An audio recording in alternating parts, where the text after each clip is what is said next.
नमो नमः। अहम अस्मि लोकेश कुमार शर्मा। राजस्थान सरकार वेदांतयो CSR इनिशिएटिव ई कक्षायां भवतां शमेषां हार्दं स्वागतम् अभिनन्दनं च। अस्याः ई कक्षायाः तकनीकी सहयोगी अस्ति मिशन यान। आगच्छन्तु अस्माकं पाठं पठामः। पाठस्य प्रश्नान् वयं पठामः। आगच्छन्तु। अस्माकं पाठः अस्ति प्रथमः पाठः। प्रथमं पाठं वयं पठितवन्तः और पहले पाठ में हमने 5 मंत्रों के बारे में चर्चा की थी। कितने मंत्रों के बारे में? 5 मंत्रों के बारे में। 5 मंत्रों में हमने उनका परिचय पढ़ा, मंत्रों का अध्ययन किया। पाठ का नाम है मंगलाचरण और इसका हम तीसरा भाग पढ़ रहे हैं। पहले और दूसरे भाग में हमने 3 और 2 5 मंत्रों का अध्ययन किया। आइए इस भाग में हम उनके प्रश्नोत्तर जो अभ्यास प्रश्न है उनको लेकर प्रस्तुत हैं। और ये पाठ आपको पहले से पता है, वेद और उपनिषद से लिया गया है। वेद और उपनिषदों से ये पाठ लिया गया है। आइए पाठ के प्रश्नोत्तरों के बारे में, अभ्यास प्रश्नों के बारे में चर्चा करते हैं। पुनः आप सभी का मैं स्वागत करता हूं।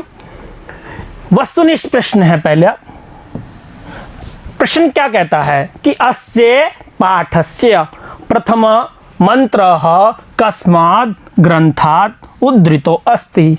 जो ये पहला पाठ है इसका पहला मंत्र, प्रथम मंत्र कस्मात् यानी किस, ग्रंथात् यानी ग्रंथ से उद्धृत है।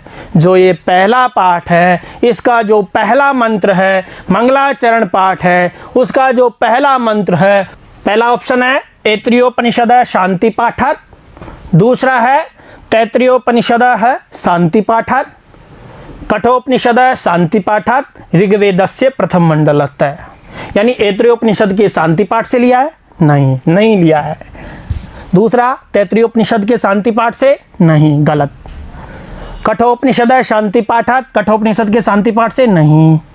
ऋग्वेदस्य प्रथम मंडलतः है, ये ऋग्वेद के पहले मंडल से ये लिया गया है। ऐसे प्रश्न नहीं आएंगे ऑब्जेक्टिव टाइप, वस्तुनिष्ठ प्रश्न आपकी परीक्षा में नहीं आएंगे, लेकिन ऐसे पदेन उत्तरतः इस प्रकार के प्रश्न पूछे जा सकते हैं कि ऋग्वेद के प्रथम मंडल से ये लिया गया है। वस्तुनिष्ठ टाइप नहीं आकर के ऐसे सीधा आ सकता है ये प्रश्न। तो अगला प्रश्न लेकर, अस्य पाठस्य प्रथम मंत्रस्य ऋषि कः अस्ति। यानी इस पाठ के पहले मंत्र का ऋषि कौन है? कौन है बताओ? सवनन है? नहीं। मेघातिथि है? नहीं। विश्वामित्र? बताओ। ये है सही, इसका उत्तर सही है विश्वामित्र। जो पहला पाठ है उसके पहले मंत्र का ऋषि विश्वामित्र है। ठीक है। आइए, ओमकार पदस्य अर्थ कः।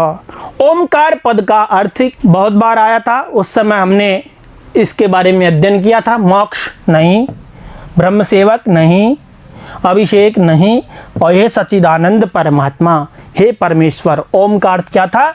सच्चिदानंद। आ गया होगा समझ में। आइए चलते हैं आगे। ओम सहना भवतु वाक्य 9 पदस्य अर्थ क। जो हमने श्लोक पढ़ा था, ओम सहना भवतु सहनौ भुनक्तु सह वीर्यं करवावहि तेजस्विनावधीतमस्तु मा विद्विषावहि ओम शांति ही शांति ही शांति। इस प्रकार का जो मंत्र पढ़ा था हमने, अंतिम मंत्र, उसमें क्या कहा है? ओम सहना भवतु वाक्य, यानी सहना भवतु वाक्य में 9 पद, जो 9 पद है वो किन के लिए आया है? नाव? नहीं, गलत। नदियों के लिए नहीं, शिव और राम के लिए नहीं, उसमें ये गुरु और शिष्य के लिए आया है। यानी हे सच्चिदानंद परमात्मा, हम दोनों गुरु और शिष्य की क्या करो? आप रक्षा करो।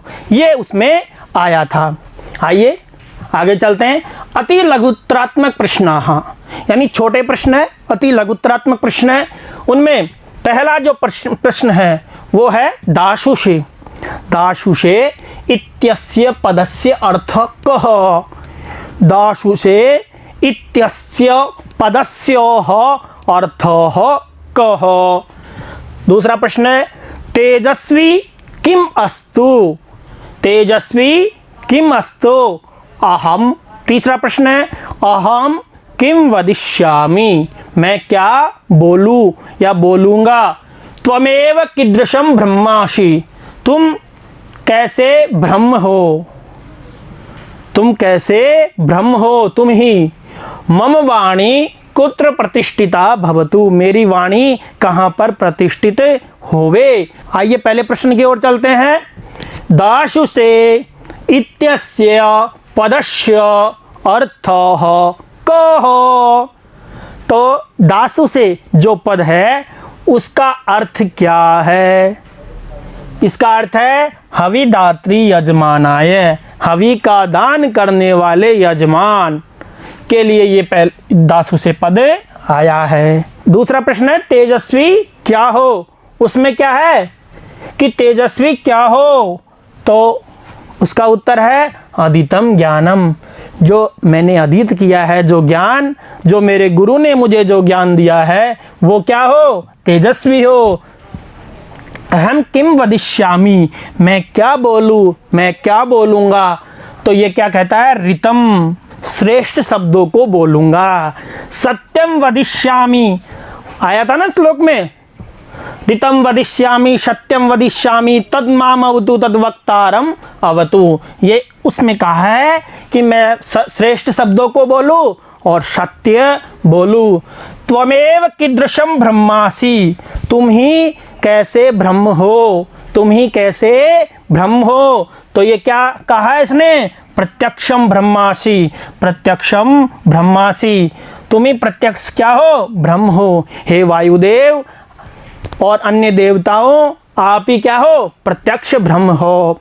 आगे क्या कहता है, मम वाणी, जो मेरी वाणी है, कुत्र प्रतिष्ठिता भवतु, मेरी वाणी कहाँ पर प्रतिष्ठित हो, मन में प्रतिष्ठित हो, मनसी प्रतिष्ठिता भवतु, मेरी वाणी मन में प्रतिष्ठित हो और मेरा मन वाणी में प्रतिष्ठित हो। ये मैंने बताया था ना। तो दासुसे का हविदात्री यजमान के लिए, तेजस्वी का मतलब जो तेजस्वी क्या हो, वो ज्ञान हो, अदित ज्ञान हो। हम किम वदिष्यामि, ऋतम वदिष्यामि, सत्य बोलूं, श्रेष्ठ शब्दों को बोलूं। त्वमेव कीदृशम ब्रह्मासि, तुम कैसे ब्रह्म हो, प्रत्यक्ष ब्रह्मासि, तुम ही क्या हो, प्रत्यक्ष ब्रह्म हो। मम वाणी कुत्र प्रतिष्ठिता भवतु, मेरी वाणी कहाँ पर प्रतिष्ठित हो, मेरी वाणी मन में प्रतिष्ठित हो और मेरा मन वाणी में प्रतिष्ठित हो। इस प्रकार के इन प्रश्नों का हमने अध्ययन किया।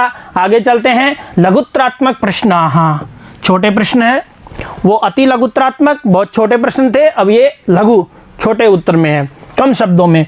प्रथम मंत्रस्य संस्कृत व्याख्या कर्तव्या, जो पहला मंत्र है उसकी क्या करनी है, संस्कृत व्याख्या करनी है बच्चों।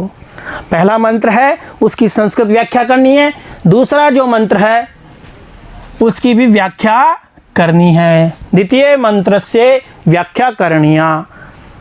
अस्य पाठस्य सार संक्षेपेण लेखनीय, इस पाठ का सार क्या है, हमको संक्षेप में लिखना है।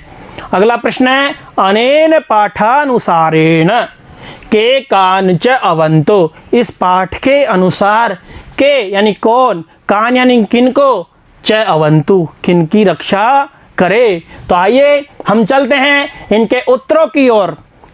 प्रथम मंत्र से संस्कृत व्याख्या कर्तव्या, पहले मंत्र की संस्कृत व्याख्या करनी है। क्या है देखो, संस्कृत व्याख्या प्रथमा मंत्र है, संस्कृत व्याख्या है ये मूल जो प्रथमा मंत्र है, पहला जो मंत्र है मूलतः ऋग्वेदस्य, ऋग्वेद के षष्ठी विभक्ति है, प्रथम मंडल से पहले मंडल से, प्रथम सुक्तात पहले सुक्त से। कौन सा मंत्र था, यदंग दासु से त्वम अग्ने भद्रं करिष्यसि तवेत् तत् सत्यम अंगिरः, ये वाला जो मंत्र था कि जो पहला मंत्र है वो मूलतः ऋग्वेद के पहले मंडल से पहले सुक्त से ये लिया गया है। इसका सामान्य परिचय लिखना है व्याख्या में सबसे पहले। फिर इसके जो ऋषि हैं, अस्य मंत्रस्य, जो इस मंत्र के जो ऋषि हैं वो कौन है, विश्वामित्र। इस मंत्र के जो ऋषि कौन है? विश्वामित्र। देवता कौन है? अग्नि। और छंद क्या है? गायत्री। ये परिचय दे दिया मंत्र का। अब मंत्र के बारे में क्या कहा है कि अस्मिन मंत्रे, जो ये मंत्र है पहला मंत्र है, और ऋषि विश्वामित्र, उसके जो ऋषि है विश्वामित्र, वो क्या करते हैं? हविदात्री यजमानाय, हवि का दान करने वाले, आहुति देने वाले उस यजमान के कल्याण के लिए, उसकी कल्याण के लिए किसकी प्रार्थना करते हैं? अग्निदेव। अग्निदेव की प्रार्थना करते हुए, प्रार्थयन यानी प्रार्थना करते हुए, कथयति यानी कहते हैं। क्या कहते हैं बच्चों? यत हे अग्निदेव, कि हे अग्निदेव, यद्यपि त्वं हविदात्री यजमानाय कल्याणकारी पदार्थ कर्तुम इच्छसि, कि यद्यपि तुम हवि का दान करने वाले यजमान के कल्याण के लिए कल्याणकारी पदार्थ को देने के इच्छुक हो, त्वदीयम, तुम्हारा जो तत्कल्याणकारी पदार्थ है, तुम्हारा जो कल्याणकारी पदार्थ है वो उसे क्या हो? प्राप्नुयात, वो यजमान प्राप्त करे। भवान अंगिरह, आप अंगार मुनि को जन्म देने वाले इस ऋषि रूप में, ऋषि विशेष के रूप में सत्य हो, सत्य रूपेण अस्ति, सत्य रूप में हो। तो पहले मंत्र की हमने व्याख्या देखी बच्चों, कि जो पहला मंत्र है उसका परिचय देना है सबसे पहले। परिचय के बाद में कहाँ से लिया है इसमें आ जाएगा परिचय में। फिर उसके बाद में उसका ऋषि, छंद इत्यादि लिखते हुए उसमें क्या प्रार्थना की गई है इसको हमको लिखना है। अच्छे से समझ में आ गया होगा बच्चों। आइए दूसरे मंत्र की ओर चलते हैं, कि जो दूसरा मंत्र है, क्या मंत्र है? आपने भी देखा होगा। ओम सहनाववतु सहनौ भुनक्तु सह वीर्यंकरवावहि तेजस्विनावधीतमस्तु मा विद्विषावहि। जो ये मंत्र हमने पढ़ा उसकी हमको क्या करनी है? व्याख्या करनी है। तो इसके बारे में चलते हैं। तो आइए, द्वितीय मंत्र, जो दूसरा मंत्र है मूलतः ऋग्वेद से, ऋग्वेद के दशम मंडल से, 10वें मंडल से, संज्ञान शुक्तात्, संज्ञान शुक्त से लिया गया है।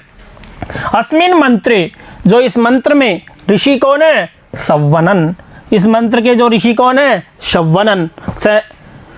और वो क्या करते हैं? सर्वजनानां मध्य, सभी लोगों के बीच में सहकार भावनाया, सहयोग की भावना, परस्पर सहयोग की भावना के विकास के लिए, सहयोग की भावना के विकास के लिए, और परस्पर विरोध को दूर करने के लिए, परस्पर विरोध निराकरणार्थम, परस्पर विरोध को दूर करने के लिए आह्वानम कुर्वन, आह्वान करते हुए, आह्वान को करते हुए, कथयति कहते हैं, हे स्तोतार, हे स्तुति करने वाले, स्तोता स्तोतारो स्तोतारः, हे स्तुति करने वालों, एन प्रकारेण, जिस प्रकार से, प्रारंभिक समय, प्रारंभ के समय, शुरुआत के समय, सम्यक प्रकारेण ज्ञात्वा, अच्छी प्रकार से जान करके, देवता, जो देवता थे, स्वांश यानी अपने अपने अंश को, अपने अपने अंश को स्वीकृतवंत, स्वीकार करते थे, तथे उसी प्रकार से युष्माभि यानी तुम सब भी क्या हो? सहएव गंतव्यम, साथ ही चलना चाहिए, सहएव वक्तव्यम, और साथ ही बोलना चाहिए। युष्माकम विचाराः परस्परम समानम भवन्तु, तुम्हारे जो विचार है वो क्या हो? परस्पर समान हो, परस्पर समान हो। युष्माकम विचारेषु वैमनस्यम न भवतु, तुम्हारे विचारों में क्या नहीं हो? वैमनस्यता नहीं हो, द्वेष नहीं हो किसी प्रकार का। तो दूसरे मंत्र की व्याख्या में हमने देखा कि दूसरा मंडल ऋग्वेद के दशम मंडल से संज्ञान सुख से लिया गया है, और इस मंत्र में जो ऋषि सव्वनन है, सभी लोगों के बीच में सहकार भावना के विकास के लिए, परस्पर विरोध को दूर करने के लिए आह्वान करते हुए कहते हैं कि हे स्तुति करने वाले स्तोताओं, जिस प्रकार से प्रारंभिक समय में अच्छी प्रकार से जानते हुए देवता अपने अपने भाग को ग्रहण करते थे, उसी प्रकार से तुम सब लोग क्या हो, साथ में चलो, साथ में बोलो और तुम्हारे विचारों में परस्पर समानता हो और तुम्हारे विचारों में हमेशा वैमनस्य न हो, वैमनस्यता नहीं हो, एक दूसरे के प्रति सम्मान हो। इस प्रकार की दूसरे मंत्र में कामना की गई है। आइए अगले प्रश्न की ओर चलते हैं कि अस्य पाठस्य सार संक्षेपेण लेखनीय। जो इस पाठ को मैंने अच्छे से पढ़ाया उसका सार लिखना है, पाठ का सार लिखना है 5 मंत्रों का, और जिसमें आपने क्या सीखा, किस प्रकार के मंत्रों का परिचय है, इसको हमको लिखना है। आइए चौथे प्रश्न की ओर चलते हैं। अनेन पाठानुसारेण के कान च अवन्तु, यानी इस पाठ के अनुसार, जो पहला पाठ है मंगलाचरण पाठ है, उसके अनुसार के यानी कौन, कान यानी किनकी, च अवन्तु यानी रक्षा करे। तो कहता है कि अनेन पाठानुसारेण, इस पाठ के अनुसार सच्चिदानंद है परमात्मा, यानी सच्चिदानंद परमात्मा भगवान सूर्यदेव, वरुणदेव, विष्णुदेव, ब्रह्मा जी, इंद्र, बृहस्पति इत्यादि देवता स्तोतारम गुरु शिष्यौ च अवन्तु, यानी ये सारे देवता स्तुति करने वाले गुरु और शिष्य की रक्षा करे। इस प्रकार से हमने इन अभ्यास प्रश्नों का अभ्यास किया तथा इनके संभावित उत्तरों के बारे में जाना और आपके ये अच्छे से समझ में आए होंगे। बहुत बहुत धन्यवाद। पुनर्मिलामः। नमो नमः।